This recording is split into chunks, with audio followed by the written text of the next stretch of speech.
ఆంధ్రప్రదేశ్ రాష్ట్రాన్ని అన్యాయంగా విభజించి 12 సంవత్సరాలైందని, ఇప్పటికైనా రాష్ట్రానికి న్యాయం జరిగేలా కోర్టులో జరుగుతున్న కేసులో ఏపీ ప్రభుత్వం తరపున పిటిషన్ వేయాలని మాజీ ఎంపీ ఉండవల్లి అరుణ్ కుమార్ సీఎం చంద్రబాబుకు విజ్ఞప్తి చేశారు.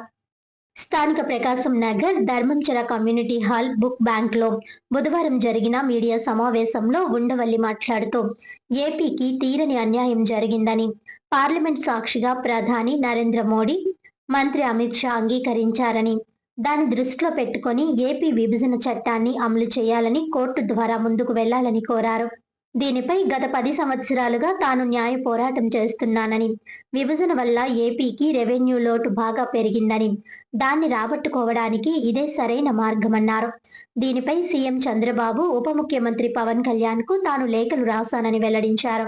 2 రాష్ట్రాల సీఎంలు చంద్రబాబు, రేవంత్ రెడ్డి కేంద్రం మధ్యవర్తిత్వం ద్వారా చర్చించుకుంటే చాలా సమస్యలు పరిష్కారం అవుతాయని అన్నారు. సుమారు ఏపీకి 70 నుంచి 80 వేల కోట్ల వరకు ఆదాయం వచ్చే అవకాశం ఉంటుందన్నారు. సపోర్ట్ చేయట్లేదని చెప్పండి, లేకపోతే అది జగన్ వేశాడు కాబట్టి మేము సపోర్ట్ చేయమని చెప్పండి.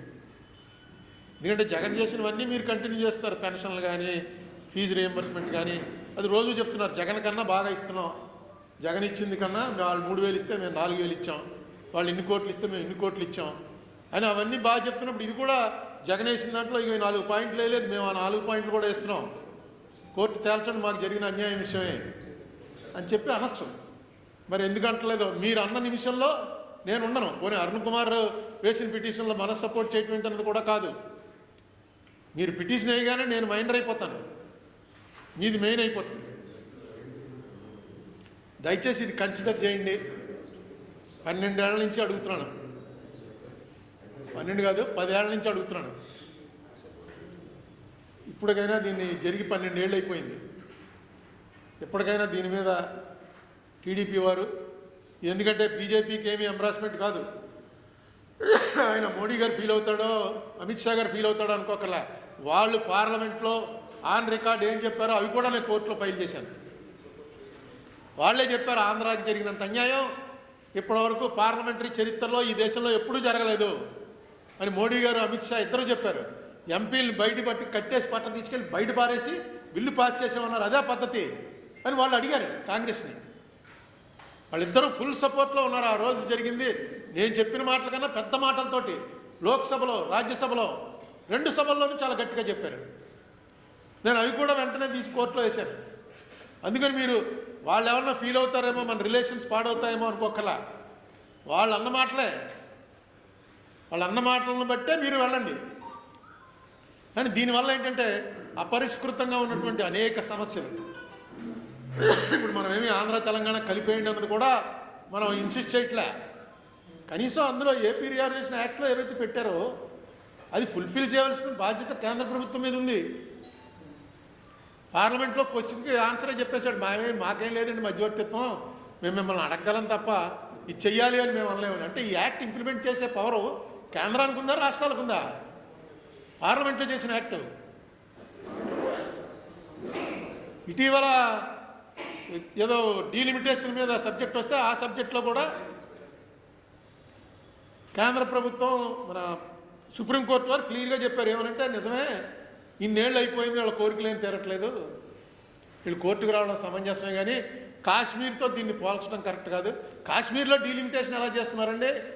ఆంధ్ర తెలంగాణలో ఎందుకు చేయట్లేదు? ఆంధ్ర తెలంగాణలో చేయాలని డైరెక్ట్గా యాక్ట్లోనే పెట్టారు సెక్షన్ 26లో. మాకు చేయకుండా కాశ్మీర్కి ఒక్కదానికి ఎలా చేస్తున్నారని అడిగినప్పుడు కేంద్రం వారు సింపతి డైరెక్ట్గా అన్నారు, మీ సెంటిమెంట్ మాకు అర్థమైంది, మీ సెంటిమెంట్ అని తప్పు అని కూడా మేము అనలేము, కానీ కాశ్మీర్ వేరు, ఆంధ్ర వేరు, తెలంగాణ వేరు. ఎందుకంటే కాశ్మీర్ వాళ్ళు కోర్టుకి వెళ్ళి బోల్డ్ ఫైట్ చేశారు, మన వాళ్ళు ఎవడెళ్ళాడు? నేను ఎక్కడ సరిపోతాను? నేను ఏదో చాలా ఘోరం చేసి జగన్మోహన్ రెడ్డి గారికి సర్టిఫికెట్ ఇచ్చేసినట్టు మొత్తం తెలుగుదేశం పార్టీ వాళ్ళు మామూలుగా పూర్వం ఎలా తిట్టేవారో అలా తిట్టేస్తున్నారు, ఇంకా పెరిగిపోతుంది. అయితే ఒక విషయం తెలుసుకోండి, లడ్డూకి సంబంధించినంత వరకు చంద్రబాబు నాయుడు గారికి కానీ, జగన్మోహన్ రెడ్డికి కానీ, పవన్ కళ్యాణ్కి కానీ దీంట్లో సంబంధం ఉందని నేను అనుకోను. కానీ దీన్ని రాజకీయంగా చేయటం కోసం చంద్రబాబు నాయుడు గారు వచ్చి స్వయంగా ప్రెస్ మీట్లో చెప్పాడు. చంద్రబాబు నాయుడు గారు చెప్పవలసిన అంశం కాదు ఆయన కూడా ఎందుకు చెప్పుకుంటాడంటే గొడ్డు కొవ్వు, పంది కొవ్వు, ఇంకోటి ఏంటి చేప నూనె, ఈ మూడు కలిసి ఆయన ముందు ఏదో రిపోర్ట్ వచ్చింది. ఆ రిపోర్ట్ కూడా నెట్లో ఉంది.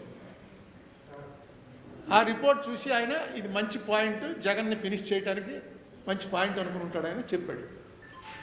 చెప్పింది కూడా రిపోర్ట్ బేస్గానే చెప్పాడు. ఆ రిపోర్ట్ రాకపోతే ఆయన రాడు. పవన్ కళ్యాణ్ గారు తర్వాత సనాతన ధర్మం, గుడిమెట్లు కడగటం ఇవన్నీ ఆయన చేశాడు. అది కాదని ఇంకోటి వచ్చింది. ఏ రిపోర్ట్ ఇది? కోర్టులో ఫైల్ చేసినటువంటి ఛార్జ్ షీట్లో రాసిన రిపోర్ట్. నేను అది చదివి వినిపించాను. ఆ చదివి వినిపించడంలో కూడా కొంచెం నీరసంగా ఉండి అసలు ముందు మాట చెప్పలేదు. నేను చెప్పాను, ఇంగ్లీష్లో చదివాను. దాని అర్థం ఏంటి? In the absence of cholesterol, ఏమని రాశాడంటే in the absence of cholesterol ఇవి ట్రేస్ లార్డ్ కానీ ఫిష్ ఆయిల్ కానీ ఇవి ట్రేస్ అయ్యేటువంటి అవకాశం చాలా తక్కువ అని ఇచ్చాడు. In the absence of cholesterol అంటే అర్థం ఏంటి? అసలు కొవ్వే లేనప్పుడు అది గొడ్డు కొవ్వ, పంది కొవ్వ, చేప నూనె అని చెప్పేసి కనిపెట్టడం అనేది చాలా కష్టం. అసలు కొవ్వే లేదు. ఇదంతా కూడా పామాయిలో ఇంకోటో కలిపి 400 పేజీల, సుమారు 400 ఉందనుకుంటాను ఛార్జ్షీట్లో. కల్తీ అవ్వలేదని ఎక్కడా చెప్పలే. కల్తీ అయ్యింది. ఆ కల్తీ ఏంటి? అసలు నెయ్యలేదుట. నెయ్యలాగా తయారు చేశారట. ఆ తయారు చేయడానికి నెయ్యి వాసన రావడానికి నీ దగ్గరికి వచ్చి కొన్నాడు. అది పెట్టారు వాళ్ళు. ఛార్జ్షీట్ చాలా డీటెయిల్గా వేశారు.